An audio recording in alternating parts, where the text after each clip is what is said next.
নমস্কার, কেমন আছেন সবাই? বেঙ্গলি ফুড ব্লগস চ্যানেলে আপনাদের স্বাগত জানাই। আজকে চলে এলাম একটি নতুন রেসিপি নিয়ে। রেসিপিটি হলো মাছের টক। তো এখন তো গরম পড়েছে, আর গরমে কিন্তু ঝোল ঝাল একদমই খেতে ভালো লাগে না।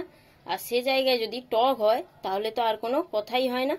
তো চলো বেশি দেরি না করে ভিডিওটি শুরু করা যাক। তো ভিডিওটি প্রথম থেকে শেষ পর্যন্ত দেখতে থাকো। মাছের টক বানানোর জন্য আমি এখানে 6 পিস সাইজের মাছ নিয়েছি। আগে থেকে আমি পরিমাণ মতো লবণ এবং হলুদ দিয়ে ভালো করে মেখে রেখেছিলাম। তোমরাও 10 থেকে 15 মিনিট আগে থেকে লবণ হলুদ মাখিয়ে রাখবে, না হলে কিন্তু মাছটা ভাজার সময় ভেঙে যেতে পারে। আর এখানে আমি 2 সাইজের আমচুর নিয়েছি টক বানানোর জন্য। তোমরা নিজেদের স্বাদ মতো নিয়ে নেবে।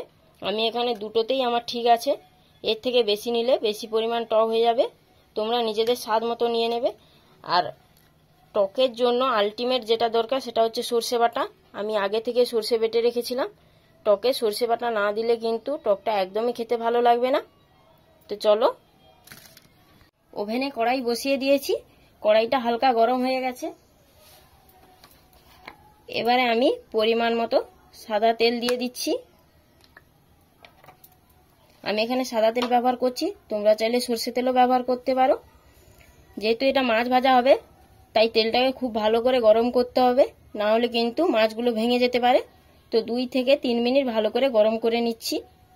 কড়াইয়ের তেলটা খুব ভালো করে গরম হয়ে গেছে। এবারে আমি একে একে মাছগুলো দিয়ে দিচ্ছি।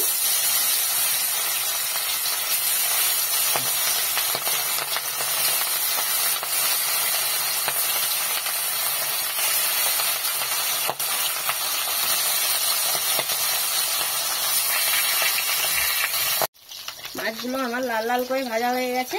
এবারে মাছগুলো একটু থালাতে তুলে নিচ্ছি। এপিট ওপিট ভালো করে আমি ভেজে নিয়েছি।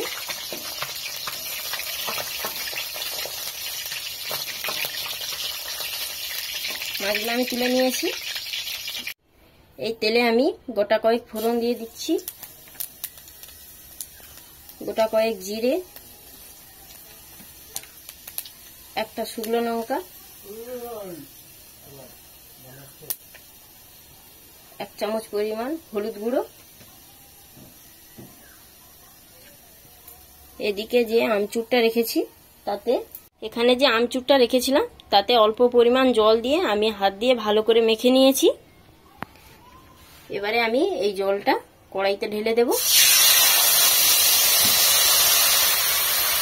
এবারে আমি পরিমাণ মতো জল দিয়ে দিচ্ছি। টকটা বেশি ফোটাবো না, সেরকম পরিমাণে জল দেব।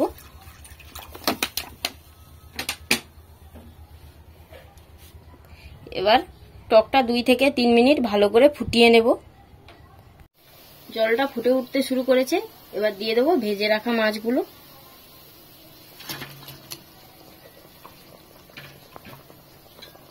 এবার খুন্তি দিয়ে ভালো করে নেড়ে নেব।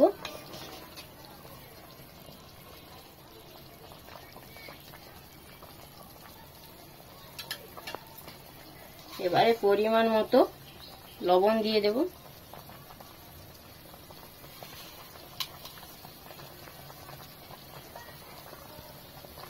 এবার আরো 3 থেকে 4 মিনিট ভালো করে ফুটিয়ে নেব।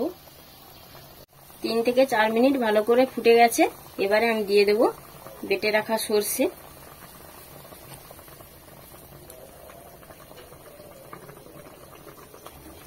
ভালো করে খুন্তি দিয়ে নেড়ে চেড়ে নেব।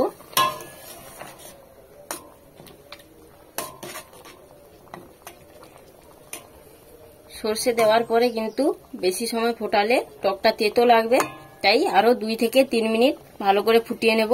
ফিরে আসছি 3 মিনিট পরে। টকটা আমার প্রায় কমপ্লিট। এবারে আমি অল্প পরিমাণ চিনি দিয়ে দিচ্ছি আর অল্প পরিমাণ সর্ষে তেল দিয়ে দেব।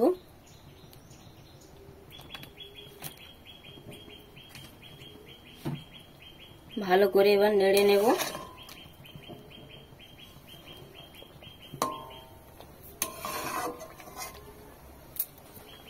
টকটা আমার একদম কমপ্লিট।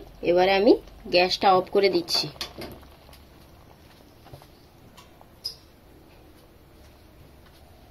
এবারে টকটা আমি একটি বড় বাটিতে ঢেলে নেব।